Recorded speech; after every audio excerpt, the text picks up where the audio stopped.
Set और 5वां number का सेट है जो शिक्षक के लिए है। इसे आप लोग प्रैक्टिस करके जाएं, अपने लय को बना कर जाएं, ताकि वहाँ आपको प्रैक्टिस ना करना पड़े, आप बने हुए रहें, माइंड आपका कैप्चर रहे। तो चलिए देर ना करते हुए चलते हैं। अगर आप हमारे पूरा वीडियो देखना चाहेंगे तो आपके डिस्क्रिप्शन लिंक में हमारा पूरा वीडियो मिल जाएगा, तो वहाँ से भी देख सकते हैं। यह सेट का रुक्मिणी पब्लिकेशन का 16 का 16 सेट आज कंप्लीट हो गया है।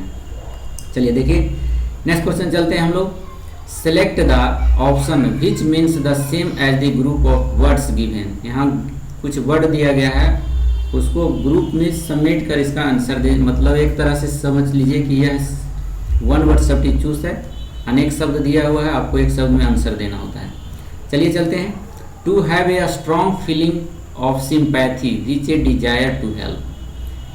कहता है एक व्यक्ति जिसके हृदय में दूसरे को मदद करने की सिंपैथी बहुत मजबूत हो, वैसा व्यक्ति को क्या कहा जाता है? तो वैसा व्यक्ति को कंपैशन कहा जाता है। ऑप्शन नंबर बी हो जाएगा।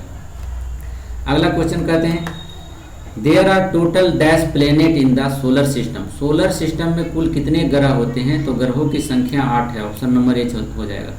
नेक्स्ट क्वेश्चन चलते हैं हम लोग। Select the incorrectly spelled word. इसमें कौन गलत है उसके बारे में।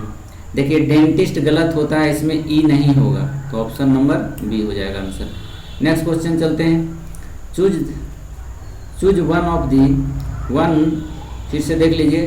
Choose one of the 4 alternative that can the suitable substitutes the given sentence.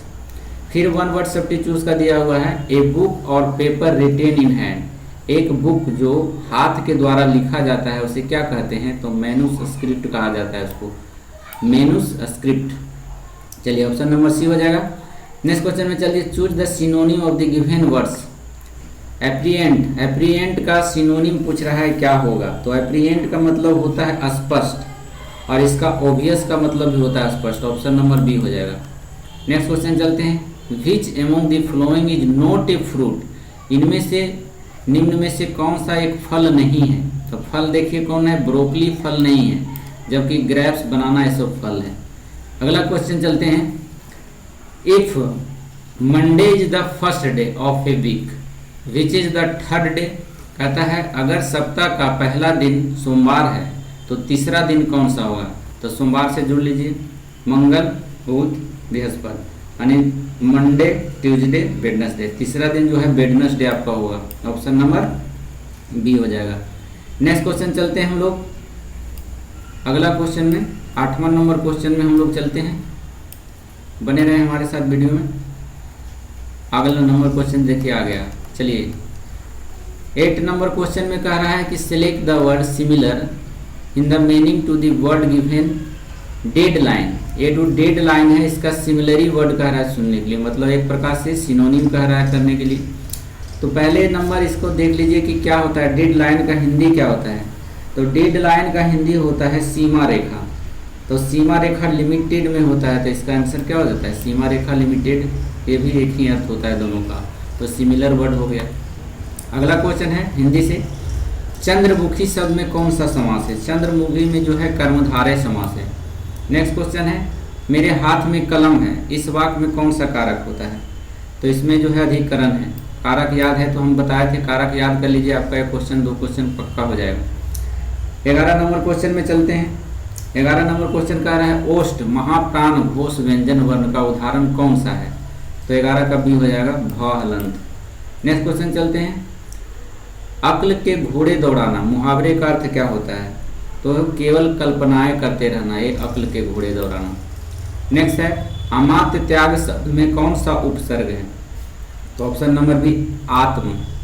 आत्म उपसर्ग कहा जाता है शब्द के पहले वाले को, और प्रत्यय कहा जाता है शब्द के बाद वाले को। नेक्स्ट क्वेश्चन चलते हैं। परीक्षा के दिनों में छात्र दिन रात पढ़ते हैं, इस वाक्य में दिन रात किस प्रकार की क्रिया विशेषण है?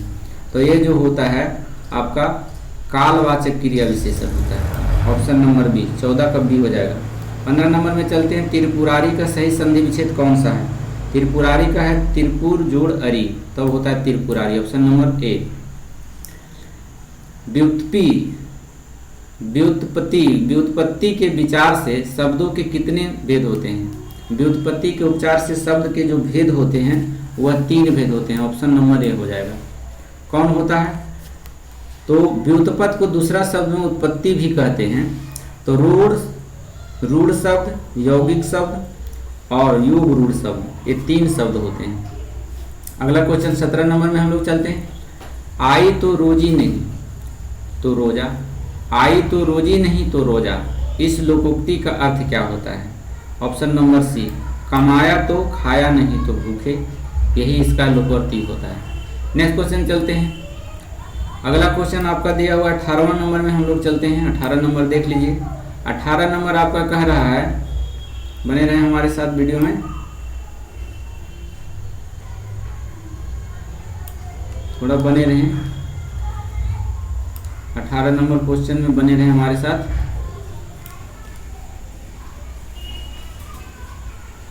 सत्रह 18 नंबर क्वेश्चन यहाँ होगा। चलिए थोड़ा सा बने रहें हमारे साथ वीडियो में। 15, 16, 17, 18 नंबर क्वेश्चन में चलते हैं हम लोग।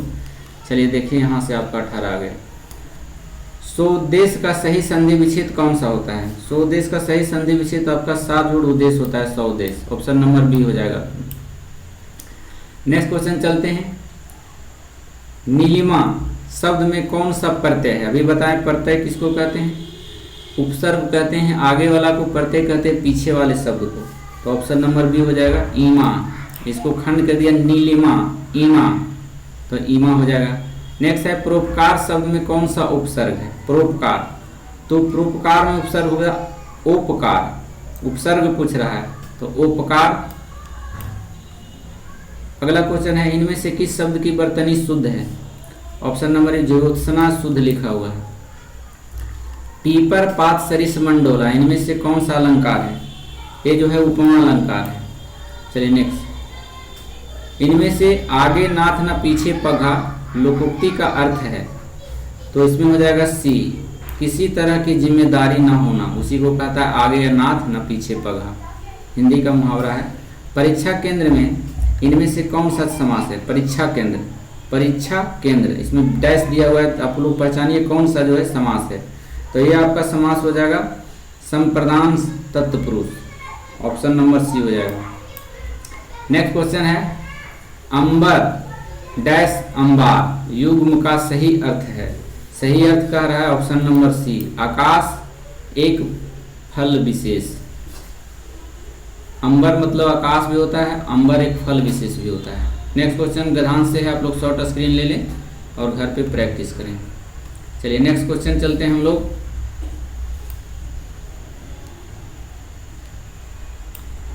चलिए बने रहे हमारे साथ। 25-26 नंबर में हम लोग चलेंगे।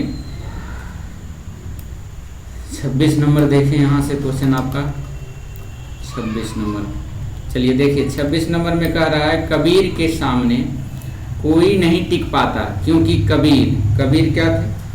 तो क्योंकि कबीर का व्यक्तित्व तो बहुत ऊंचा था। ऑप्शन नंबर सी हो जाएगा। आपको सेंटेंस से पकड़ लेना है।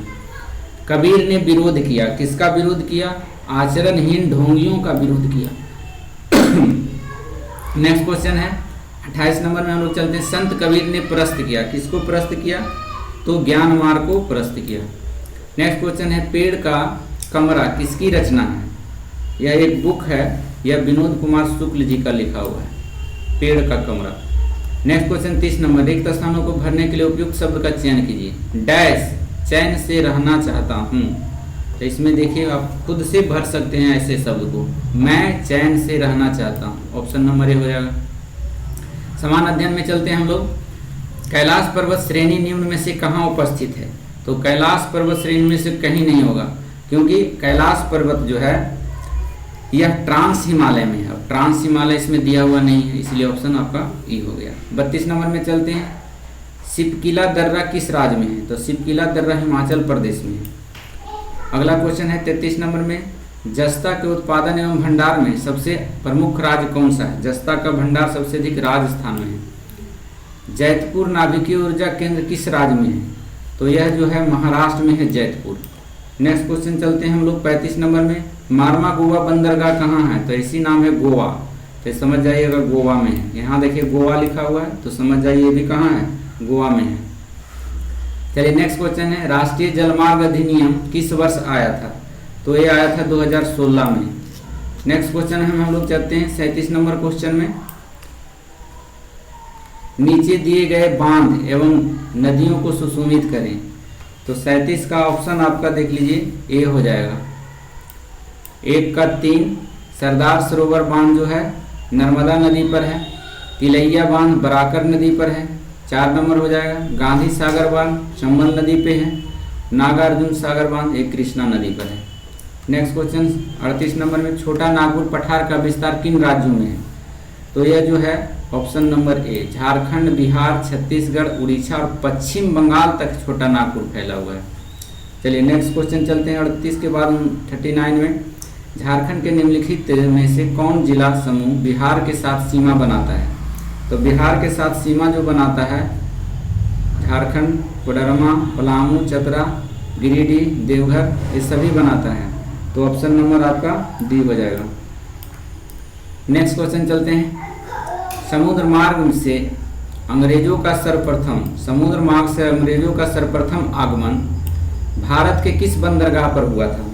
तो सबसे पहले सूरत बंदरगाह पर आया था। कब आया था? 1608 ईस्वी में। 1608 ईस्वी में भारत द्वारा भेजे गए अंग्रेजों के दल का नेतृत्व किसने किया था? ये भी क्वेश्चन पूछा है। तो कैप्टन हॉकिंस ने इसका नेतृत्व किया था। चलिए नेक्स्ट क्वेश्चन, प्रथम कर्नाटक युद्ध की समाप्ति किस संधि से हुई थी? तो प्रथम कर्नाटक की समाप्ति इसमें से नहीं दिया हुआ है। प्रथम कर्नाटक की समाप्ति जो हुआ था वह एला सापेल की संधि से हुआ था, और एला की सापेल संधि हुआ था 1748 ईस्वी में, जो इस ऑप्शन में नहीं दिया है। ऑप्शन नंबर ये हो जाएगा। 42 नंबर में चलते हैं, 1946 में अंतरिम सरकार बनाने के लिए किस वायसराय ने कांग्रेस के अध्यक्ष जवाहरलाल नेहरू को निमंत्रण भेजा? तो option number B, Lord Wavell ने भेजा था। नेक्स्ट क्वेश्चन चलते हैं हम लोग, स्वामी विवेकानंद किस वर्ष शिकागो में आयोजित विश्व धर्म सम्मेलन में शामिल हुए थे? तो 1893 ईस्वी में शिकागो में। वहीं उन्होंने भाई एवं बहनों को पहली बार कहकर संबोधन किया था विवेकानंद जी ने। चलिए नेक्स्ट क्वेश्चन है 44 नंबर में, हम लोग चलते हैं, किस अधिनियम से प्रांतों में द्वैध शासन की शुरुआत का उपबंध उपलब्ध कराया गया था? तो 44 का सी हो जाएगा, भारत शासन अधिनियम 1919। प्रांतों में द्वैध शासन, केंद्र में द्वैध शासन कहेगा तो 1935 ईस्वी आपको मारना है। नेक्स्ट क्वेश्चन है, निम्नांकित में से किस ब्रिटिश एक्ट में यह प्रावधान पहली बार उपस्थिति कराया गया कि कंपनी की आय से भारतीयों की शिक्षा के लिए प्रति वर्ष 1 लाख रुपया व्यय किया जाएगा? किस अधिनियम में यह किया गया था? तो यह चार्टर अधिनियम 1813 ईस्वी में। पढ़ो लिखो, धर्म का प्रचार करो और व्यापार मत करो, इसीलिए शिक्षा पर 1 लाख रुपया खर्च किया गया था इसमें। नेक्स्ट क्वेश्चन चलते हैं 45 के बाद आपको 46 नंबर में लेकर चलते हैं। 46 नंबर में चलिए हमारे साथ, देखिए 46 नंबर आपका कह रहा है, निम्नांकित में से कौन सा तथ्य सही है? आपको सही शब्द चुनना है इसमें, कौन सा सही है? ऑप्शन नंबर ए आपका सही हो जाएगा, 1, 2 और 3। असहयोग आंदोलन के दौरान जयप्रकाश नारायण ने पटना कॉलेज की पढ़ाई को छोड़ दिया था, बिल्कुल सही है। असहयोग आंदोलन के दौरान डॉक्टर राजेंद्र प्रसाद अपनी वकालत छोड़ दी थी, ये वकालत भी सही है। और तीसरा नंबर है कि बिहार के प्रथम एडवोकेट जनरल बलदेव सहाय ने भारत छोड़ो आंदोलन के दौरान इसने अपने पद से इस्तीफा दे दिया। ये तीनों जो स्टेटमेंट है सही है, ऑप्शन नंबर ये हो जाएगा। 47 नंबर में, प्रथम अखिल भारतीय किसान सभा के अध्यक्ष कौन थे? तो ये थे स्वामी सहजानंद सरस्वती। बहुत इंपॉर्टेंट है, इसको स्टार कर लेंगे, हमेशा पूछा जाता है। अगला क्वेश्चन है, मैथिली भाषा को संविधान की 8वीं अनुसूची में किस संविधान संशोधन अधिनियम द्वारा शामिल किया गया था? तो वह अधिनियम जो था 92वां संविधान संशोधन। 92वां संविधान संशोधन 2003 ईस्वी में आया था, जिसमें मैथिली भाषा को शामिल किया गया था। चलिए नेक्स्ट क्वेश्चन चलते हैं हम लोग 49 नंबर में, बिहार के प्रथम प्रीमियर कौन बने थे?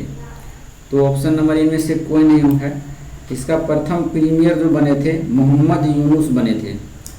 प्रीमियर का मतलब होता है प्रधानमंत्री, तो प्रधानमंत्री सबसे पहले बिहार में बने थे मोहम्मद यूनुस खान।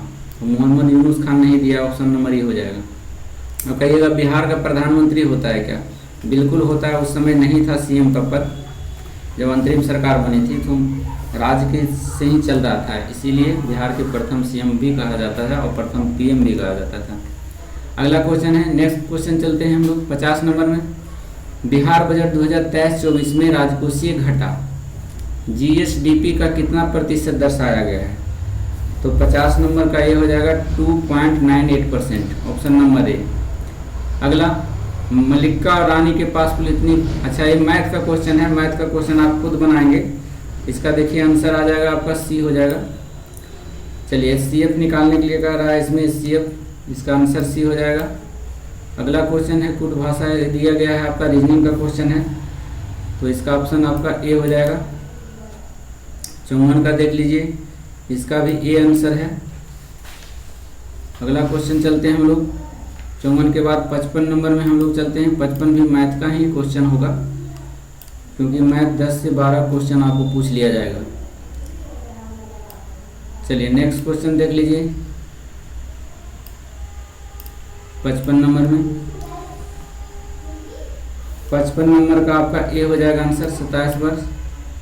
56 का आंसर देख लीजिए, 56 का आंसर आपका सी हो जाएगा, 8:9।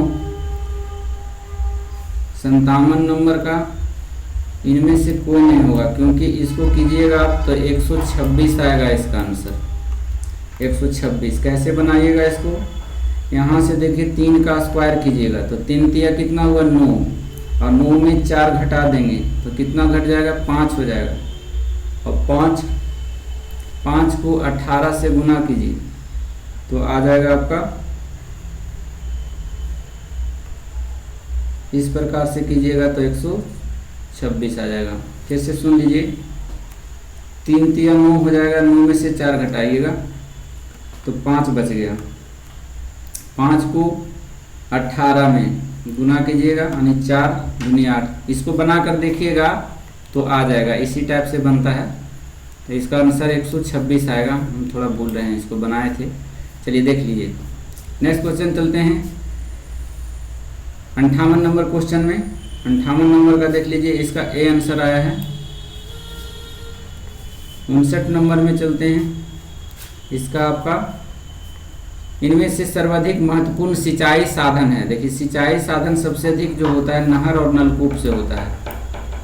अगला नंबर क्वेश्चन चलते हैं 60 नंबर में हम लोग। डैश कोशिका के प्रकार का एक प्रकार की अवशिष्ट निस्तारण प्रणाली है। वे किसी भी बाह्य सामग्री के साथ साथ खराब हो चुके कोशिकाओं को पचाकर कोशिका को साफ करने में मदद करता है। देखिए क्वेश्चन छोटा सा है लेकिन लंबा लिफाफा कर दिया है इसको 60 का। अब यही डायरेक्ट खाली कहता है कोशिका में साफ सफाई का कार्य कौन करता है? तो कोशिका में साफ सफाई का कार्य लाइसोसोम करता है, आंसर हो जाएगा। लेकिन इतना बढ़ा चढ़ा कर दे दिया है ताकि आप लोग घबरा जाएं। घबराना नहीं है, एकदम रिजल्ट कबाड़ के आना है आपको। चलिए नेक्स्ट क्वेश्चन चलते हैं 61 नंबर में। जब हम एक हथौड़े की मदद से मांसपेशीय बल लगाते हैं तो कौन से अन्य बल भी कील की दीवार में ठोकने में योगदान करते हैं? कौन सा बल? तो वह जो बल होता है वह घर्षण बल होता है, ऑप्शन नंबर सी। अगला क्वेश्चन है चूना पत्थर, चौक और संगमरमर डैश के विभिन्न रूप हैं। किसके विभिन्न रूप हैं? इनमें से किसी का नहीं, क्योंकि चूना पत्थर, चौक, संगमरमर विकल्प में किसी भी भिन्न रूप से नहीं है, इसमें नहीं दिया हुआ है। इसका हो जाएगा चूना पत्थर कैल्शियम हाइड्रोक्साइड होता है, तो कैल्शियम हाइड्रोक्साइड दिया हुआ नहीं है इसमें। एक ऑप्शन यहाँ दिया हुआ है, चूना पत्थर और संगमरमर के विभिन्न रूप हैं। कैल्शियम कार्बोनेट, कैल्शियम कार्बोनेट होता है इसका। चूना पत्थर का कैल्शियम कार्बोनेट होता है CaCO3, और CaCO3 इसमें ऑप्शन में नहीं दिया है, इसीलिए उसका आंसर क्या हो गया? ई हो गया। 63 नंबर में हम लोग चलते हैं, बने रहे हमारे साथ। 63 नंबर में देख लीजिए, कह रहा है वह साइट जहां अंतः स्रावित ग्रंथियों किसी अंग विशेष तक पहुंचाने के लिए रक्त प्रवाह में हार्मोन स्रावित करती है, किस नाम से जाना जाता है? तो option number be target site कहा जाता है उसे। नेक्स्ट क्वेश्चन, किसी सामग्री के डैश का मान जितना अधिक होगा उतना ही तेजी से यह ऊष्मा को संचारित करेगा। तो इसमें से कौन हो जाएगा आंसर आपका सी हो जाएगा, ऊष्मीय चालकता। नेक्स्ट क्वेश्चन चलते हैं, पुष्प के मध्य में स्थित डैश मादा प्रजनन भाग होता है। तो मादा प्रजनन भाग अंडक होता है, ऑप्शन नंबर ए। 66 नंबर में चलते हैं, इनमें से किसे आधुनिक वनस्पति विज्ञान का जनक माना जाता है। तो आधुनिक विज्ञान का जनक कार्ल लिनियस को माना जाता है। नेक्स्ट क्वेश्चन चलते हैं, भारतीय सिनेमा का सर्वोच्च award Dada Saheb Phalke award life time achievement award 2023 में किसे सम्मानित किया गया। तो ये ऑप्शन नंबर सी हो जाएगा, वहीदा रहमान को मिला 2023 का दादा साहब। इसको स्टार लगा लेंगे आप लोग। चलिए, 23 मई 2023 को त्रिपुरा पर्यटन विभाग ने किसे अपना ब्रांड एम्बेसडर बनाया। तो इसे बनाया था सौरभ गांगुली को, ऑप्शन नंबर ए हो जाएगा। मई 2023 में भारत सरकार ने किस देश में सितवे बंदरगाह का संचालन का अधिकार प्राप्त किया। तो option number C Myanmar. Sittwe बंदरगाह कहाँ है, म्यांमार में। भारत सरकार उसको अधिग्रहण कर लिया है। चलिए नेक्स्ट अगला क्वेश्चन है 70 नंबर में, 29 सितंबर को मनाया गया विश्व हृदय दिवस 2023 का थीम क्या है। थीम जो है उसका use heart no heart, option number A. Next question चलते हैं हम लोग, सामाजिक विज्ञान अंग्रेजी शिक्षा अधिनियम 1835 की सहयोग की रिपोर्ट पर आधारित था। तो ये जो था आधारित मैकाले की रिपोर्ट पर आधारित था, ऑप्शन नंबर बी। निम्नलिखित में से किसे अखबार का संपादक दादा भाई नौरोजी ने किया था। किस अखबार का संपादक। तो ऑप्शन नंबर इसमें बी हो जाएगा, रस्त गफ्तूर का जो संपादक किया था दादा भाई नौरोजी।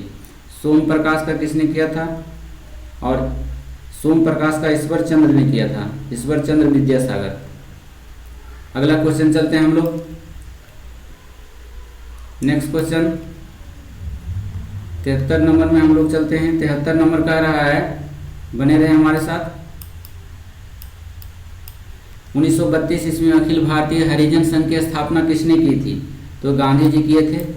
अगला क्वेश्चन है, वह कौन सा अखबार था जो 1878 ईस्वी में बार्नाकुलर प्रेस एक्ट से बचने के लिए रातों रात अंग्रेजी में प्रकाशित होने लगी थी। वह था आपका अमृत बाजार पत्रिका। नेक्स्ट अगला क्वेश्चन 75 नंबर में हम लोग चलते हैं। 75 नंबर में कह रहा है, किसकी अध्यक्षता में भारतीय राष्ट्रीय कांग्रेस ने 31 दिसंबर 1929 ईस्वी को लाहौर अधिवेशन में पूर्ण स्वराज को अपना अंतिम लक्ष्य घोषित किया था। तो ये जवाहरलाल नेहरू के नेतृत्व में, ऑप्शन नंबर सी हो जाएगा। अगला क्वेश्चन है, गवर्नर जनरल लॉर्ड डलहौजी ने किस साम्राज्य को चेरी नाम दिया था। तो चेरी नाम दिया था अवध साम्राज्य को। नेक्स्ट, दिल्ली का वह प्रथम सुल्तान कौन था जिसने नियमित सिक्के जारी किए तथा दिल्ली को अपने साम्राज्य की राजधानी घोषित किया। वो थे इल्तुतमिश, ऑप्शन नंबर बी। अगला क्वेश्चन है, राजा राम मोहन राय को राजा की उपाधि किसने दिया था। तो राजा राम मोहन को राजा की उपाधि अकबर द्वितीय ने दिया था, और यह अकबर द्वितीय इसे 1830 ईस्वी में इंग्लैंड भेजा था, और वहीं इनका मृत्यु हो गया था। 1833 ईस्वी राजा राम का मृत्यु हो गया। तो कहेगा कि कौन समाज सुधारक ऐसे थे जिसकी मृत्यु है जो इंग्लैंड में हो गई थी। तो राजा राम मोहन, ब्रिस्टल में हुआ था इनका मृत्यु, याद रखिएगा। अगला क्वेश्चन है, 1940 में व्यक्तिगत सत्याग्रह आंदोलन में शामिल होने वाले दूसरे व्यक्ति कौन थे। तो दूसरे व्यक्ति थे जवाहरलाल नेहरू। पहले सत्याग्रह विनोबा भावे, दूसरे सत्याग्रह जवाहरलाल नेहरू। नेक्स्ट क्वेश्चन चलते हैं 80 नंबर में। 80 नंबर कह रहा है, कुतुब मीनार के पास कौन सी मस्जिद के बारे में यह माना जाता है कि वह दिल्ली में बनने वाली पहली मस्जिद है। ऑप्शन नंबर सी, कुव्वत इस्लाम मंदिर। नेक्स्ट क्वेश्चन चलते हैं, निम्नलिखित में से किस आंदोलन का आरंभ डांडी यात्रा से हुआ था। तो डांडी यात्रा से हुआ था सविनय अवज्ञा आंदोलन। कब हुआ था सविनय अवज्ञा आंदोलन। तो 1930 ईस्वी में। नेक्स्ट क्वेश्चन चलते हैं 82 नंबर में हम लोग चलते हैं, भारत छोड़ो आंदोलन प्रारंभ करने का सर्वाधिक प्रमुख कारण है। तो वो क्रिप्स मिशन की असफलता के बाद ही भारत छोड़ो आंदोलन की शुरुआत हुई थी। नेक्स्ट क्वेश्चन चलते हैं हम लोग 83 नंबर में, बने रहे हमारे साथ। 83 नंबर में हम लोग चलते हैं। चलिए 83 नंबर में कहता है, साइमन कमीशन के आने के विरोध में भारतीय जन आंदोलन क्यों हुआ। इसलिए हुआ था कि साइमन कमीशन में कोई भी भारतीय सदस्य नहीं थी। इसमें सदस्यों की संख्या 7 थी और 7 अंग्रेज था, जिसके कारण से भारतीयों ने विद्रोह किया था। साइमन गो बैक का नारा दिया था। इसमें लाठी प्रहार से लाला लाजपत राय की चोटें आए और उनकी मृत्यु हो गई। अगला क्वेश्चन है 84 नंबर में, किताबुल हिंद इनमें से किस यात्री एवं विद्वान की कृति है? यानी किताबुल हिंद का लेखक पूछ दिया है, कौन है? तो अल-बुरूनी था। अल-बुरूनी संस्कृत का एक महान लेखक था, ज्ञाता था। अगला क्वेश्चन चलते हैं, सहायक गठबंधन 1978 ईस्वी में डैश द्वारा तैयार एक गैर हस्तक्षेप नीति थी। ऑप्शन नंबर सी हो जाएगा, लॉर्ड बेलेजली की। सहायक संधि जिसको कहते हैं, किसने शुरू किया था? क्वेश्चन घुरा के पूछा है, सहायक गठबंधन कर दिया है। सहायक संधि भी देगा। सहायक संधि किसके संबंध में था? तो लॉर्ड बेलेजली के समय में उन्होंने सहायक संधि लाया था। और सहायक संधि सबसे पहला स्वीकार किसने किया था? हैदराबाद के निजाम। नेक्स्ट क्वेश्चन चलते हैं 86 नंबर में, केंद्र में द्वैत शासन किस अधिनियम के अंतर्गत स्थापित किया गया था? अभी इसके पहले बताए थे, केंद्र में द्वैत शासन कहेगा तो 1935 मारिएगा, प्रांत में द्वैत शासन कहेगा तो 1919 मारिएगा। नेक्स्ट क्वेश्चन चलते हैं, निम्न में से किस स्थान पर भगवान बुद्ध ने 4 महान सत्य पर अपना प्रथम उपदेश दिया था? तो इनमें से कोई नहीं हो जाएगा, क्योंकि प्रथम उपदेश जो दिया था वो सारनाथ में दिया था, जिसका दूसरा नाम ऋषिपत्नम है। इसमें ऑप्शन में नहीं दिया है, ऑप्शन नंबर ई हो गया। पुरातात्विक स्थल इनाम गांव कहाँ स्थित है? तो इनाम गांव जो है महाराष्ट्र में स्थित है। ऑप्शन नंबर बी हो जाएगा। अगला क्वेश्चन है, प्रथम विश्व युद्ध का तत्कालीन कारण क्या था? तो तत्कालीन कारण था फर्डिनेंड की सेरोजोवा में हत्या। वहाँ के राजकुमार था, उसकी हत्या कर दिया, जिसके फलस्वरूप प्रथम विश्व युद्ध का तत्कालीन कारण बना। अगला क्वेश्चन है, कल्चरल रिवोल्यूशन के समय कम्युनिस्ट पार्टी ऑफ चाइना के प्रमुख कौन थे?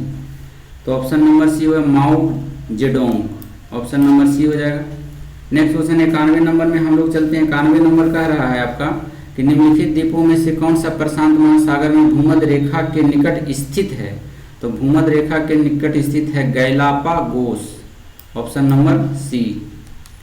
चलिए नेक्स्ट क्वेश्चन चलते हैं हम लोग। 91 के बाद 92 में चलेंगे। 92, चलिए देखिए 92 में कह रहा है कश्मीर की घाटी किसके बीच स्थित है? तो कश्मीर की घाटी जो स्थित है वह पीर पंजाल और जास्कर पर्वत श्रेणी के बीच स्थित है। ऑप्शन नंबर सी हो जाएगा। नेक्स्ट क्वेश्चन है, कोंकण रेलवे निम्नलिखित राज्यों में से किस राज्य से गुजरती है? तो कोंकण रेलवे जो गुजरती है वह गोवा से भी गुजरती है, महाराष्ट्र से भी गुजरती है। ऑप्शन नंबर डी हो जाएगा। किश्तवाड़ नेशनल पार्क कहाँ है? तो किश्तवाड़ नेशनल पार्क जो है जम्मू कश्मीर में है।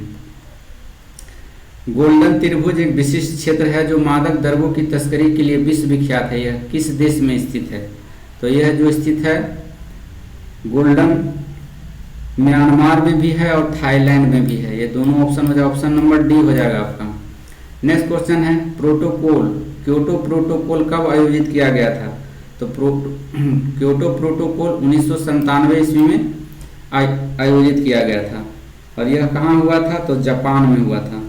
किससे संबंधित है? तो कार्बन डाइऑक्साइड को कम करने से संबंधित है। नेक्स्ट क्वेश्चन चलते हैं, अरल सागर किन 2 देशों की सीमा पर स्थित है? तो अरल सागर जो स्थित है वह उज्बेकिस्तान और कजाकिस्तान की सीमा पर स्थित है। ऑप्शन नंबर ए हो जाएगा। अगला क्वेश्चन है, ऑस्ट्रेलिया के किस भाग में सावना जलवायु पाई जाती है? तो सावना जलवायु क्वींसलैंड में पाई जाती है। अगला क्वेश्चन है 99 नंबर में, नहर का वह चैनल जहां पानी का बहाव गुरुत्वाकर्षण के प्रभाव से होता है क्या कहलाता है? तो यह प्रवाह चैनल कहलाता है। Option number B. संपूर्ण पृथ्वी का औसत घनत्व कितना होता है? तो संपूर्ण पृथ्वी का औसत घनत्व जो पूछ दे तो 5.5 होता है जी प्रति सेंटीमीटर क्यूब। इसको कभी कभी दे देगा जी प्रति सेंटीमीटर क्यूब इतना होता है। नेक्स्ट क्वेश्चन चलते हैं, फॉकलैंड द्वीप किस महासागर में स्थित है? तो फॉकलैंड द्वीप जो है अटलांटिक महासागर में स्थित है। नेक्स्ट, भारत में लौह अयस्क निम्न में से किस क्रम में शैलों में पाया जाता है? यानी लोहा लक्कड़ कौन सा चट्टान में पाया जाता है तो ये पूछ रहा है। तो ऑप्शन नंबर डी हो जाएगा। विंध्याचल में भी पाया जाता है, धारवाड़ में भी पाया जाता है। चलिए नेक्स्ट क्वेश्चन चलते हैं। 102 नंबर हो गया। 103 नंबर में हम लोग चलेंगे। 103 नंबर में देख लीजिए। चलिए बने रहे हमारे साथ। 103 नंबर चलिए उच्च अक्षांश अनुसंधान प्रयोगशाला स्थित है। यह जो स्थित है गुलमर्ग में है। गुलमर्ग है जो कहाँ है, तो ये जम्मू कश्मीर में है। अगला क्वेश्चन है, निम्नलिखित में से कौन सा एक युग्म सुशोभित नहीं है। नहीं के बारे में पूछा गया है, तो ये नर्मदा नदी, सताना नगर। ये ऑप्शन गलत है, ये नहीं है। बाकी सरयू अयोध्या में है, अलकनंदा बद्रीनाथ में है, ये गलत है। ऑप्शन नंबर ए हो जाएगा। 105 नंबर में, भारत का निम्नलिखित में से कौन सा प्राकृतिक बंदरगाह है। तो प्राकृतिक बंदरगाह इनमें से एक से अधिक हो जाएगा। देखिए, प्राकृतिक बंदरगाह के बारे में अगर बात किया जाए तो ये चेन्नई भी होता है और नानवा सोवा भी बंदरगाह है। चेन्नई भी है, ये भी हो जाएगा आपका, मुंबई भी है और विशाखापट्टनम भी हो जाएगा। तो इससे इसका ऑप्शन आपका एक से अधिक हो जाएगा। मुंबई भी है प्राकृतिक बंदरगाह, चेन्नई, विशाखापट्टनम भी है प्राकृतिक। तो ऑप्शन एक से अधिक हो जाएगा आपका। नेक्स्ट क्वेश्चन चलते हैं 106 नंबर में, भरतपुर सेंचुरियन किस राज्य में स्थित है। तो भरतपुर सेंचुरियन जो है आपका, ये राजस्थान में है। नेक्स्ट क्वेश्चन चलते हैं 107 नंबर में, भारत में शंकुधारी वन कहाँ पाए जाते हैं। तो शंकुधारी वन भारत के हिमाचल प्रदेश के क्षेत्र में पाए जाते हैं। भारत का क्षेत्रफल कितना है। तो भारत का क्षेत्रफल है 32,87,263 वर्ग किलोमीटर। ऑप्शन नंबर सी हो जाएगा। किम्बरले किस लिए प्रसिद्ध है। तो किम्बरले जो हीरे की खान के लिए प्रसिद्ध है। भूपर पट्टी पर लगभग 98% भाग 8 तत्वों से बना है। निम्नलिखित में से कौन सा तत्व इनमें से नहीं है। तो नहीं है इनमें से, कार्बन नहीं है, बाकी सिलिकॉन, कैल्शियम वगैरह ये सब है। 111 नंबर में, संविधान निर्मात्री परिषद की तदार्थ झंडा समिति के अध्यक्ष कौन थे। तो झंडा समिति के अध्यक्ष, तदार्थ झंडा समिति के अध्यक्ष कुछ दिया है, तो झंडा समिति का अध्यक्ष जो थे डॉक्टर राजेंद्र प्रसाद। गलत ऑप्शन है दिया हुआ इसमें। तदार्थ झंडा समिति के अध्यक्ष जेपी कृपलानी थे। जेपी कृपलानी, ये वाला हो जाएगा झंडा समिति के। क्वेश्चन थोड़ा, संविधान निर्मात्री परिषद में तदार्थ झंडा समिति के अध्यक्ष डॉक्टर राजेंद्र प्रसाद को बताया गया इसमें, जो गलत है। ये झंडा समिति के अध्यक्ष जो थे जेपी कृपलानी थे। ऑप्शन नंबर सी हो जाएगा आपका। नेक्स्ट क्वेश्चन चलते हैं 12 नंबर में, निम्नलिखित में से कौन सा विषय संवर्ती सूची में शामिल नहीं है। तो संवर्ती सूची में शामिल नहीं है, रक्षा जो संवर्ती सूची में शामिल नहीं है, यह जो है संघ सूची में शामिल है। रक्षा पूछ देगा कौन सूची में है, तो संघ सूची में। नेक्स्ट क्वेश्चन चलते हैं, निम्नलिखित में से किस समिति ने मौलिक कर्तव्यों के समावेश की संतुष्टि की थी। तो ऑप्शन नंबर बी होगा, स्वर्ण सिंह समिति। कब आया था। तो 1976 ईस्वी में 42वें संविधान संशोधन के तहत मौलिक कर्तव्य को जोड़ा गया था स्वर्ण सिंह समिति के सिफारिश पर। और यह मौलिक कर्तव्य कहाँ से लिया गया है। तो यूएसएसआर से लिया गया है, मतलब रूस से लिया गया है इसको।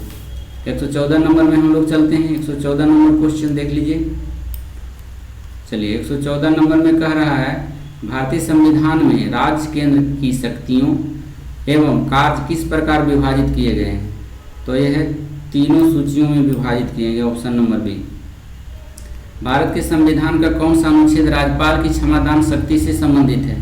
तो राज्यपाल क्षमादान कर सकता है अनुच्छेद 161 के तहत, क्षमादान की शक्ति इनको भी प्राप्त है। अगला क्वेश्चन है 116 नंबर में, 74वें संविधान संशोधन अधिनियम 1992 ईस्वी में भारतीय संविधान में कौन सा भाग जोड़ा गया है। देखिए फिर से इसको क्वेश्चन थोड़ा देख लीजिएगा।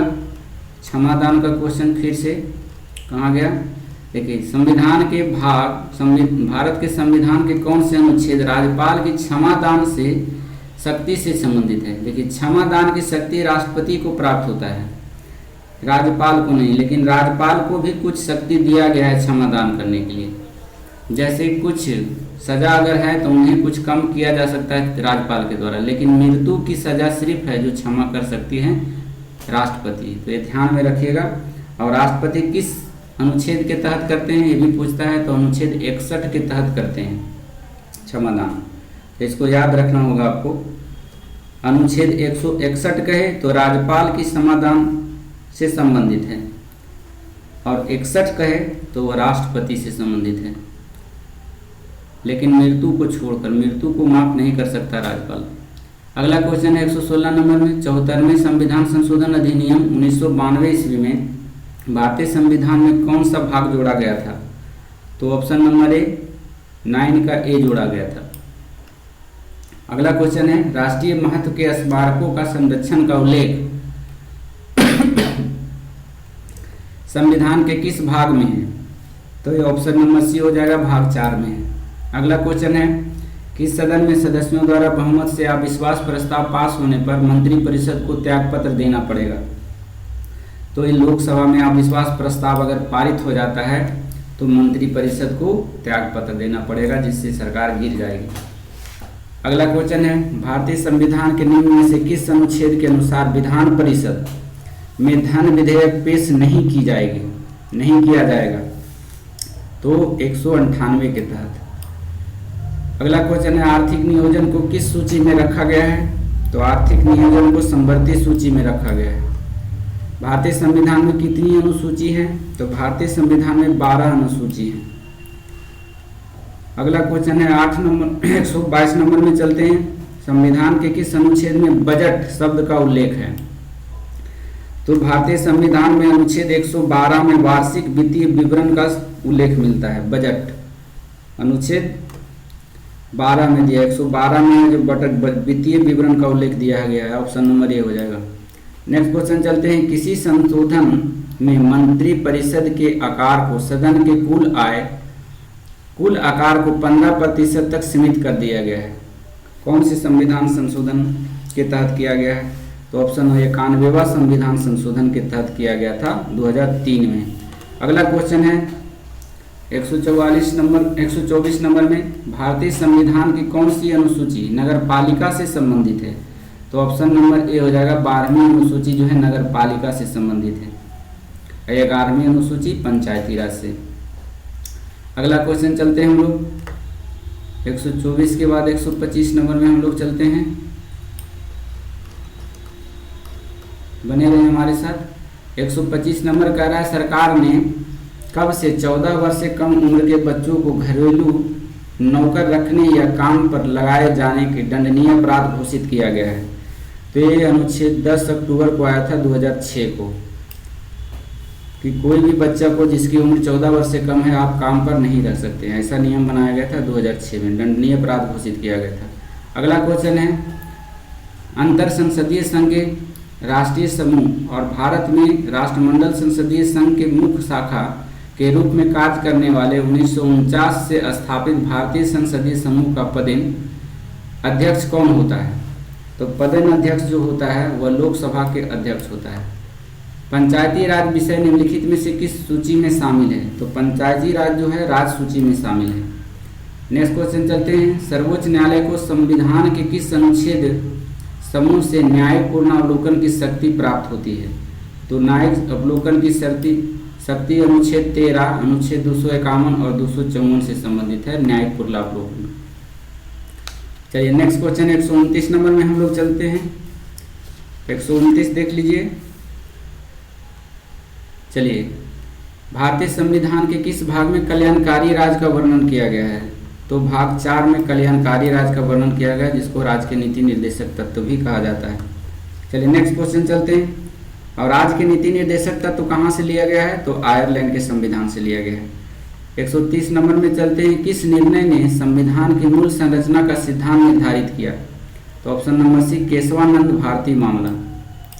कब आया था? तो 1973 ईस्वी में। नेक्स्ट क्वेश्चन चलते हैं 131 नंबर, इनमें से कौन सी संस्था भारत में बीमा उद्योग को विनियमित करने, बढ़ावा देने और उसका क्रमिक विकास सुनिश्चित करने के लिए जिम्मेदार है? ऑप्शन नंबर सी हो जाएगा, IRDAI, इरडा जिसको कहते हैं, IRDAI का फुल फॉर्म भी पूछ देता है कभी, क्या होता है? तो insurance regulatory and development authority of India होता है। इसकी स्थापना 1999 ईस्वी में किया था मल्होत्रा समिति की सिफारिश पर, इसे याद रखेंगे। नेक्स्ट क्वेश्चन चलते हैं, 1948 में वैश्विक व्यापार को विनियमित करने के लिए गैट की स्थापना की। गैट का फुल फॉर्म पूछ दिया है, क्या होता है? तो गैट का फुल फॉर्म होता है general agreement on traffic and trade, option number C हो जाएगा। इसकी स्थापना, गैट की स्थापना अगर पूछ देगा कब हुआ था, तो इसकी स्थापना किया गया था 1948 ईस्वी में, व्यापार करने के लिए। चलिए नेक्स्ट क्वेश्चन चलते हैं हम लोग 133 नंबर में। राजकोषीय घाटा का अर्थ क्या है? तो राजकोषीय घाटा का अर्थ है सरकार के कुल प्राप्तियां और कुल देय के बीच घटा देते हैं, अंतर निकाल देते हैं, वही राजकोषीय घाटा होता है। अगला नंबर क्वेश्चन हम लोग चलते हैं 134 नंबर में। चलिए बने रहिए हमारे साथ। औद्योगिक नीति प्रस्ताव 1956, जिसके आधार पर द्वितीय पंचवर्षीय योजना का सृजन किया गया था, में उद्योगों को कितनी श्रेणियों में वर्गित किया गया है? तो यह किया गया है आपका 3 श्रेणियों में वर्गित किया गया है। जैसे एक होता है सार्वजनिक क्षेत्र, निजी क्षेत्र और संयुक्त क्षेत्र, 3 श्रेणी में वर्णित किया गया है। 135 नंबर में चलते हैं। जनजातीय ग्रामों में केंद्र प्रायोजित योजना ग्रामीण खाद्यान्न बैंक योजना 24 नवंबर 2004 को किसके द्वारा चलाई गई थी? तो 135 का सी हो जाएगा, खाद्य सार्वजनिक वितरण एवं उपभोक्ता मंत्रालय के द्वारा चलाया गया था। भारत सरकार ने राष्ट्रीय किसान नीति को मंजूरी कब प्रदान किया? तो ऑप्शन नंबर बी 2007 में। 1992 में ब्राजील में आयोजित हुई United nation conference on the environment and development को किस नाम से जाना जाता है? तो ऑप्शन नंबर पृथ्वी शिखर सम्मेलन को जाना जाता है। इसका दूसरा नाम पृथ्वी शिखर सम्मेलन, क्योंकि 1992 ईस्वी में पहली बार पृथ्वी शिखर सम्मेलन रियो डी जेनेरो में हुआ था। नेक्स्ट क्वेश्चन 138 नंबर में हम लोग चलते हैं। न्यूनतम समर्थन मूल्य की मूल निर्धारण नीति किस दृष्टिकोण का अनुसरण करती है? तो ये अधिक लागत दृष्टिकोण को अनुसरण करती है। अगला क्वेश्चन है, ब्रेटन वुड्स समझौते के तहत कब एक नई अंतर्राष्ट्रीय मौद्रिक प्रणाली प्रारंभ की गई? तो ये 1944 ईस्वी में प्रारंभ की गई थी ब्रेटन वुड्स सम्मेलन के तहत। नेक्स्ट क्वेश्चन चलते हैं हम लोग 40 नंबर में हम लोग चलते हैं। 40 कह रहा है कि भारत के कृषि क्षेत्र में व्याप्त अदृश्य या छिपी हुई बेरोजगारी का प्रमुख कारण है। तो इसका प्रमुख कारण है कृषि पर जनसंख्या का अधिक बोझ। भारत में सबसे अधिक लोग कृषि कार्य में जुड़े हुए हैं। अगला क्वेश्चन 141 नंबर में हम लोग चलेंगे, बने रहे हमारे साथ। एक निश्चित समय अवधि के दौरान अर्जित या अनार्जित मौद्रिक या अन्य प्रकार के लाभों की मात्रा को किस नाम से जाना जाता है? तो इसे जाना जाता है आपका आय के नाम से जाना जाता है। 42 नंबर में हम लोग चलते हैं। टोकन, क्रेडिट या धन का उपयोग के बिना वस्तुओं या सेवाओं का प्रत्यक्ष विनिमय के लिए किस शब्द का प्रयोग किया जाता है? तो ऑप्शन नंबर सी, वस्तु विनिमय का प्रयोग किया जाता है। नेक्स्ट क्वेश्चन, जैसे आप देखें सिंघाड़ा दुकान पर जाते हैं, टोकन लेते हैं तो जाते हैं, तो वस्तु विनिमय प्रणाली हो गया। पहले पैसा ले लेता है, टोकन देता है, आप सिंघाड़ा देता है, तो वस्तु का विनिमय हो जाता है। अगला क्वेश्चन चलते हैं हम लोग, बने रहे हमारे साथ। चलिए अगला क्वेश्चन देख लीजिए 43 नंबर में। 43 नंबर में आपका कह रहा है डैश एक प्रकार का प्रत्यक्ष कर है जो भारतीय स्टॉक एक्सचेंज के माध्यम से प्रतिभूतियों की खरीद बिक्री के समय लगाया जाता है। तो क्या लगाया जाता है? प्रतिभूति लेन देन कर लगाया जाता है। Option number A. Next question है, उपभोक्ता संरक्षण विधेयक 2018 में 18 ने उपभोक्ता संरक्षण अधिनियम का स्थान ले लिया, जिसे डैश में लागू किया गया था। तो इसे लागू किया गया था 1986 ईस्वी में। नेक्स्ट क्वेश्चन चलते हैं, भारत में राष्ट्रीय आय का मुख्य स्रोत है। क्या है राष्ट्रीय आय का मुख्य स्रोत? तृतीयक क्षेत्र। इसका योगदान जीडीपी में बहुत ज़्यादा है, उसके बाद द्वितीय क्षेत्र का, उसके बाद प्राथमिक क्षेत्र का। अगला क्वेश्चन है, एशियाई विकास बैंक का मुख्यालय किस देश में स्थित है? तो एशियाई विकास बैंक का मुख्यालय मनीला में है। मनीला कहाँ है? फिलीपींस में। चलिए, जिसको एडीबी भी कहते हैं, एशियन डेवलपमेंट बैंक, वही पूछ दिया उसका मुख्यालय कहाँ है। अगला क्वेश्चन 47 नंबर में चलते हैं हम लोग। आर्थिक विकास एक अच्छा संकेतक डैश में निरंतर वृद्धि है। किसमें निरंतर वृद्धि है? तो ऑप्शन नंबर सी, जीडीपी में वृद्धि है। अगला क्वेश्चन 148 में, अंतर्राष्ट्रीय परमाणु ऊर्जा एजेंसी एक क्या है? तो ये जो है ऑप्शन नंबर बी, यह संयुक्त राष्ट्र के तत्वाधान में एक स्वायत्त शशि अंतर संगठन है। ऑप्शन नंबर बी हो जाएगा। और 149 के नंबर में हम लोग चलते हैं। उत्पादन के वर्धित स्तर से प्राप्त लागत में अनुपातिक बचत को क्या कहा जाता है? तो इसे बड़े पैमाने पर अर्थव्यवस्थाएं। ऑप्शन नंबर ए हो जाएगा। अब अंतिम क्वेश्चन 50 नंबर में चलते हैं हम लोग, और यह अंतिम क्वेश्चन है, the quest for the equity in development नामक पुस्तक के लेखक कौन है? तो इनका लेखक था मनमोहन सिंह। तो आशा करते हैं कि 150 क्वेश्चन आपको कम समय में हो गया हो। अब इसको प्रैक्टिस कर लें ताकि आपको कुछ कॉन्फिडेंस मालूम हो जाए। तो फिर मिलते हैं फिर अगली क्लास में जब हम बोर्ड पे लेंगे। आज आपका समाप्त हो गया, जब तक ले विदा लेते हैं। जय Hind, thank you for watching.